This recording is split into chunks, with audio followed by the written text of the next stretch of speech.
اللقاء والكرة لفائدة فريق الوداد. المنعم بوطويل لجبل حركاس، كرة في الجهة اليمنى. محمد مفيد كذلك محمد مفيد وايوب بوشتا، بالمقابل محمد بولكسوت وعبد الكريم بعدي. يعني في المستوى ديالهم العالي، فاكيد بان كذلك الكره المغربيه على مستوى المشاركات، على مستوى الحضور الافريقي دائما كيكون هناك نتائج ايجابيه وهناك تتويجات. انتبهوا الخطا، لعبت الكره داخل منطقه الجزاء، هذه فرصه خاطئه لفريق الفريق الرجاء نوفل العزروني، والكره فوق المرمى. تسديده نوفل العزروني كانت فرصه ومحاوله في الوقت اللي الحكم المساعد رفع الرايه. هناك وضعيه تسلل ولكن فرصه اخرى ومحاوله. لاحظوا التسلل ولكن فرصه اخرى ومحاوله. لاحظوا التسلل ولكن فرصه اخرى ومحاوله. لاحظوا التمريره. لاعب سابق لفريق اجاكسيو الفرنسي. اذا حمزه الساخي يستعد للتنفيذ. نفذت الركنيات، رفعت الكره الراسيه، تدخل الدفاع دائما لفائده فريق الوداد. بوشتا عند اللاعب وليد الناصي، كره طويله من يسري بوزوق اقرب لمهدي مبارك، كرجع كره للحارس يوسف مطيع. صعود ديال المدافع عبد الله خفيفي، تمريره بحث على ادم النفاتي ولكن الكره اقرب للاعب منعم بوطويل.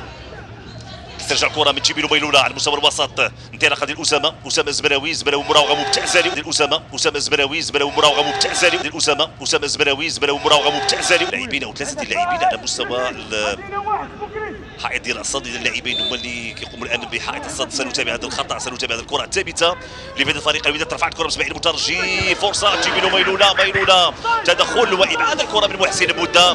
جيبيلو ميلولا كان امام المرمى، لم يكن في وضعيه تسلل اللاعب والمهاجم الجنوب افريقي. سنتابع مره اخرى في وقت خروج الكره. جيبيلو ميلولا لاحظوا فقط التوازن في وقت اللي بغى يلعب الكره بالراس، ثم تدخل محسن بودا اللي كيبعد الكره ويبعد الخطوره. كانت فرصه لفائده فريق الوداد.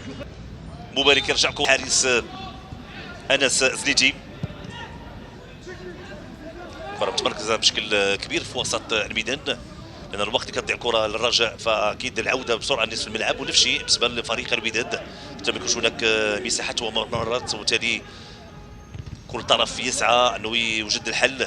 زريده عند اللاعب ادم النفاتي تمريره عند نوفل العزروني، انطلاقه ديال نوفل العزروني على مستوى الجانب. هذه فرصه لفائده فريق الرجاء. نوفل العزروني شاد يعمل نوفل العزروني، محاوله الدخول داخل منطقه الجزاء، تمريره ديال فرصه والهدف. الهدف الاول لفائده فريق الرجاء وسط اللاعب باب عثمان ساخو، الورقه اللي رمى بها المدرب ريكاردو سابين. تمريره من ادم النفاتي نحو اللاعب نوفل العزروني. لاحظوا نوفل العزروني دخول داخل منطقه الجزاء، يمرر لعثمان ساخو، خدع الكره الوقت اللي ما كانش هناك تغطيه دفاعيه. لاحظوا الطريقه باش خد الكره لاعب باب عثمان ساخو، يضع الكره في شباك الحارس يوسف مطيع، وهدف اول لفائده فريق الرجاء.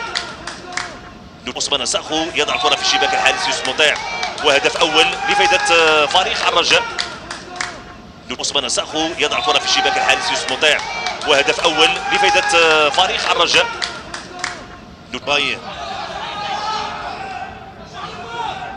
في الوقت اللي عبد الله خفيفي مازال سقف ارضيه الملعب، الحكم طلب نقطه قبل من يدخل. في الوقت كنتابعوا نيوكم بغى يمشى بالرجل ديالو، في الوقت اللي عبد الله خفيفي مشى بالراس ديالو. نوفل العزروني كينتظر المسانده، لانه هناك العوده ديال لاعبين فريق الوداد.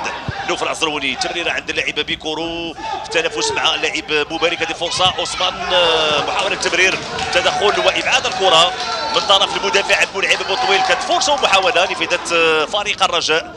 تمريره في اتجاه اللاعب باب عثمان اللي دخل داخل منطقه الجزاء. لاحظوا تمريره من لاعب غينيا السوائيه للسنغالي، ركنيه لفائده فريق الرجاء. نفذت بسرعه من نوفل العزروني ادم النفاتي للاعب باب عثمان ساخو رفع الكره. هذه فرصه داخل منطقه الجزاء والكره اقرب للحارس يوسف مطيع. الوقت اللي كان سقوط اللاعب مشعب الراسي امامنا ايوب بوشتا الذي يستعد للتنفيذ. في الوقت اللي جوج ديال اللاعبين ديال فريق الرجاء اللي كيشكلوا الحائط. ايوب بوشتا رفع الكره داخل منطقه الجزاء، هذه فرصه الراسيه، تدخل وابعاد الكره. كانت فرصه ومحاوله لفائده فريق الوداد. لعبات الكره داخل منطقه الجزاء، كانت المتابعه ديال عبد المنعم بوطويل امامنا.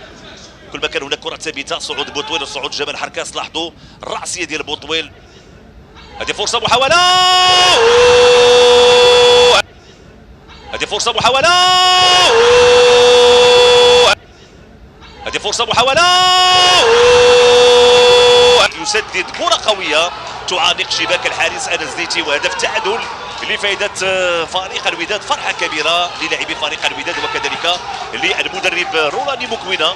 نتابع من جديد شاط الكره في الوقت اللي بوشعيب عراسي حاول انه يرجع الكره، او بولكسوت بالفعل بولكسوت بغى يرجع الكره للحارس انس زنيتي. تواجد اللاعب محمد الريحي الذي يسدد بكل قوه. كرة طويلة والحكم يعلن على نهاية المباراة ونهاية هذا الديربي بين الرجاء الرياضي والوداد الرياضي البيضاويين بالتعادل الإيجابي. هدف ليميتيه بين الفريقين.